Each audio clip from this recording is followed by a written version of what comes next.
is that Tom does indeed have a history of violence. He is a murdering, thieving, wretched, bottom-of-the-barrel person, or at least he had been.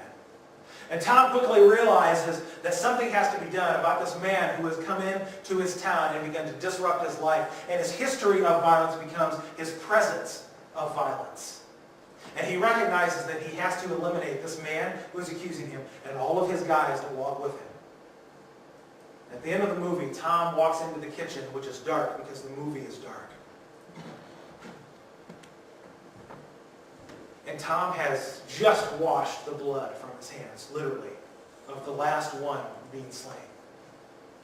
And there's no dialogue in this final scene.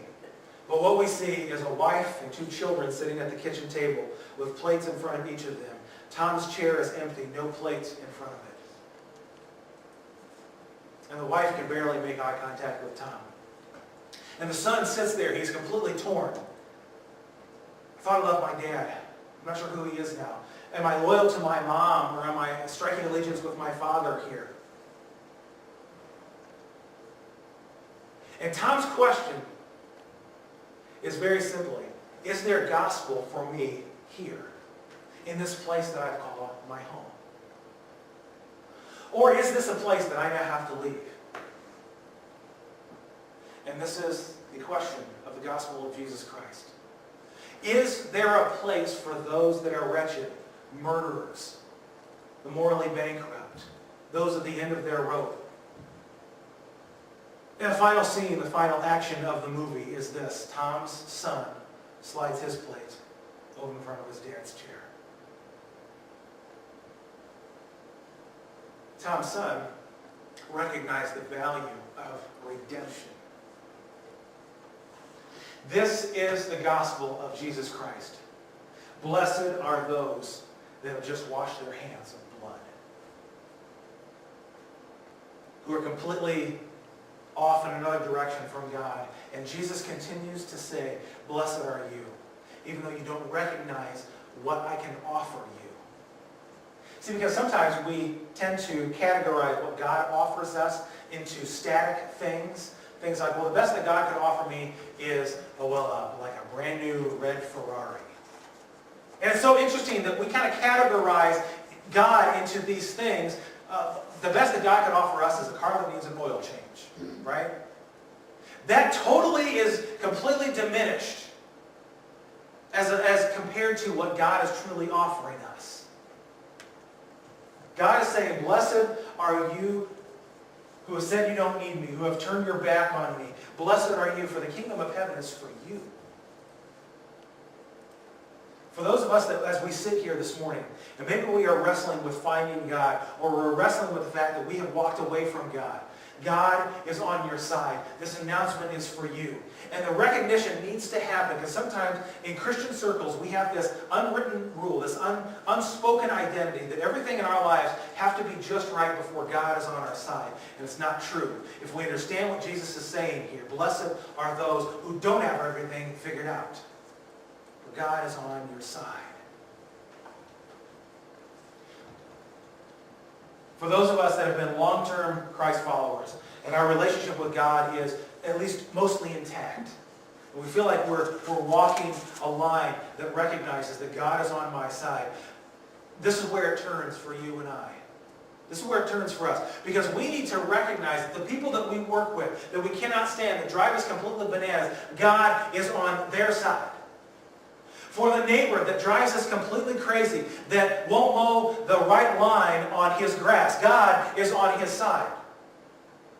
For those relationships that we have that are completely draining, they suck every ounce of energy out of us, and it is sometimes painful to be in their presence, God is on their side.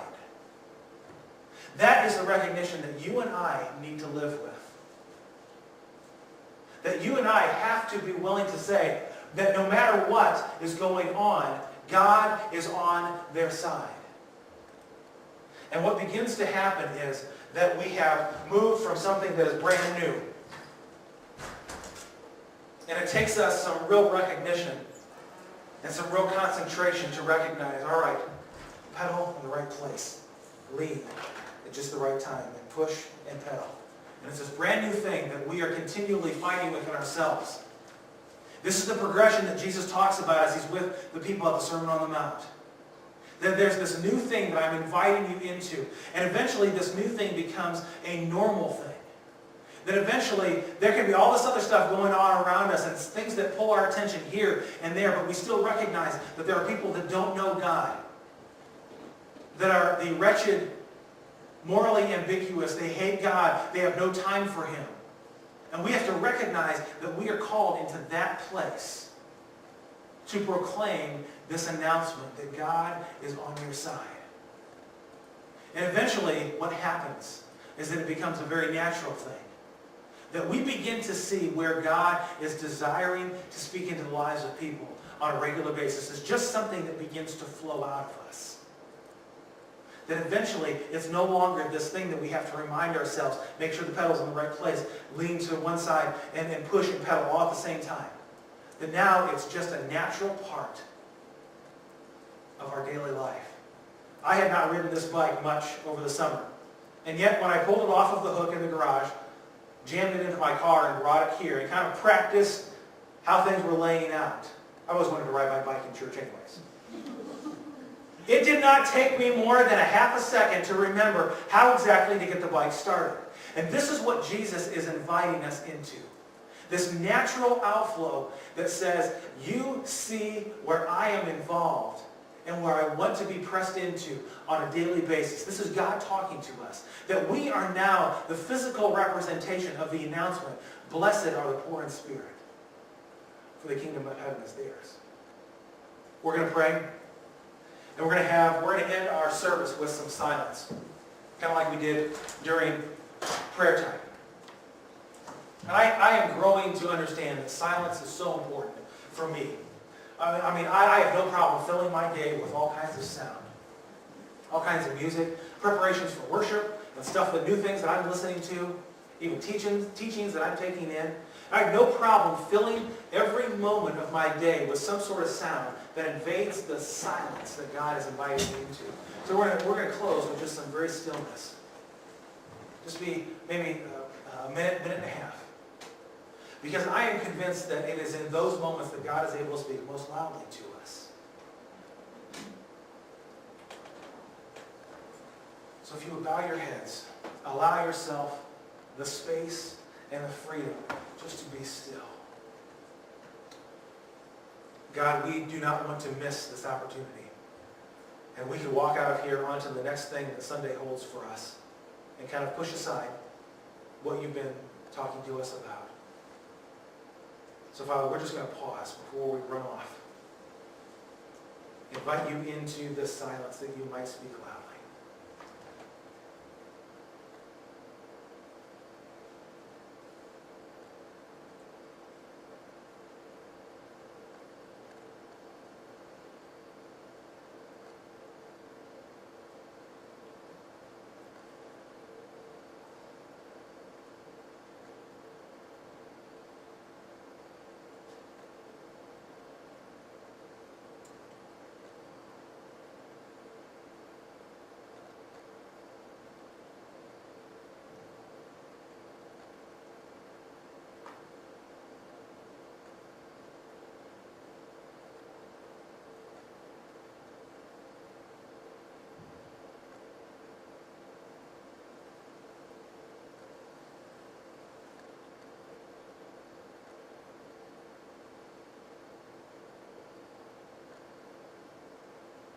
Father, you are aware of the complicated mess that sometimes we make our lives.